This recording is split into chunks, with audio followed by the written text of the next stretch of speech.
the three best things about being a tutor at BPP is the fact that we're given independence to teach the students the way that we want. All of our colleagues are really professional, and the buzz out of getting our students through their exams, because we get the best exam rates ever. Graduates, today is your day. Congratulations to you and to your success.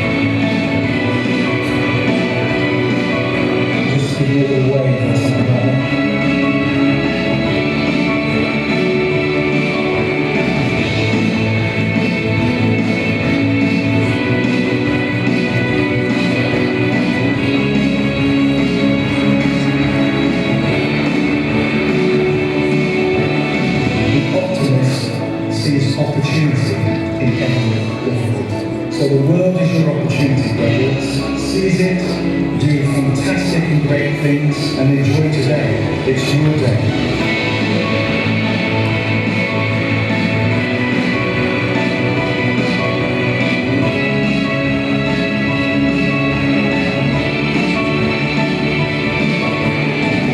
It's really good for tutors to see the students actually finding rainbow. It gave me a real buzz today to shake the hands of one of my students who I taught, and he got through and he won the award. I mean, it was just like, wow, wicked.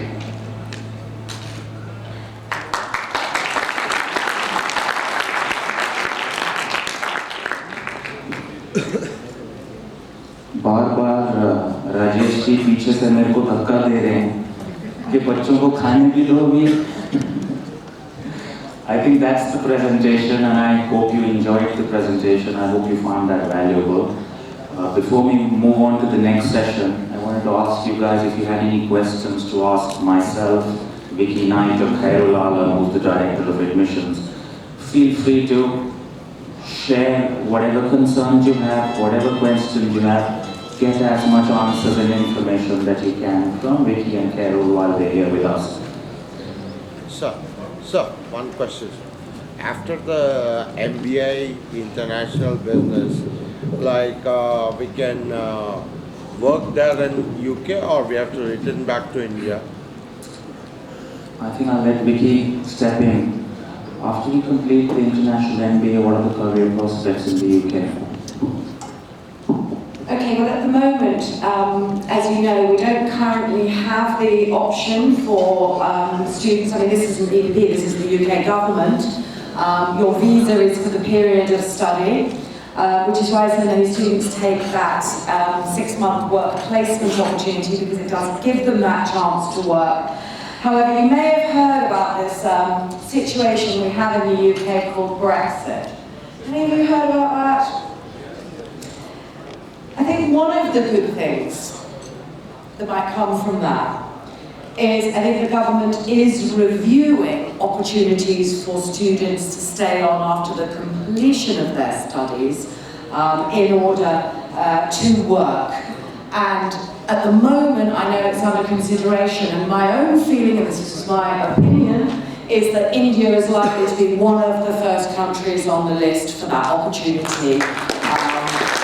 I wish I could take credit for that, but that is not in place yet, and obviously this is a government decision. It's got nothing to do with the universities. The universities obviously are very excited about that opportunity. We support it, and our Vice-Chancellor and others do engage with the government on questions such as these. But at the moment, there is no firm news on it, so I don't want to pretend to you there is. But you do have the full period of study. You can choose the work placement option for those of you that want to do it, and of course, we're all standing by to hear whether there might be an announcement on an additional one-year work visa opportunity after students complete their courses. I hope that answers your question. Ma'am, one more question. Like, while doing our MBA International Business, how many hours of part-time work and what is the detail? What are the details? Okay, so the question was, for those of you that couldn't hear it, can you do part-time work during your studies? And the answer is yes. Your visa allows you to work up to 20 hours a week. Okay, and again, that might be why I'm saying to you, get to see the career service as soon as you arrive, because it's incredibly important that you find a part-time role that is going to support your studies, not interfere with your studies, okay? That might be trying to find an accounts clerk kind of role if you're thinking about accountancy, maybe looking for some kind of team leader, people management type of role if you're thinking about the management programs. So yes, you can work. Our careers team can support you to make sure that you have a CV that will get you hired, that you understand things like the minimum wage, and you find a role, as I say, that's supportive to your studies rather than causes conflict, because you don't want to be in a situation where your work is getting in the way of your studies rather than you want your work to support your studies. Is 20 hours sustainable? Is 20 hours sustainable? It depends on how you study, I guess, is what I would say to that. Some students might prefer, for example, to work a little bit more in the holidays and not work throughout term. I mean, I have to say personally, I decided not to work part-time when I was a student. Instead, I worked through my summer holiday periods. But again, you have to look carefully at the terms of visa. In an ideal world, if you can get a relatively well-paid role, you don't have to work 20 hours a week. That's why it's so important for you to talk to the career service, because what you want is to work as few hours as possible so you can dedicate yourself to your studies, and to do that you need a role that's paying a reasonable salary. Otherwise, if you're on a very low salary, you have to work too many hours and then things go wrong. So I think that's a very, very good question, and it is something that students need to think about. I urge all of you to think carefully about your finances. This is a marathon, not a sprint when you engage in education at this level, and do not let your finance planning let you down, especially if you're an accountant, otherwise that will be very bad. But even for the managers, don't let your finances get in the way. Okay, you need to understand what the costs are going to be, you have to be realistic about that, and you need to think very carefully, exactly as that gentleman has suggested, what is the right balance of work and study.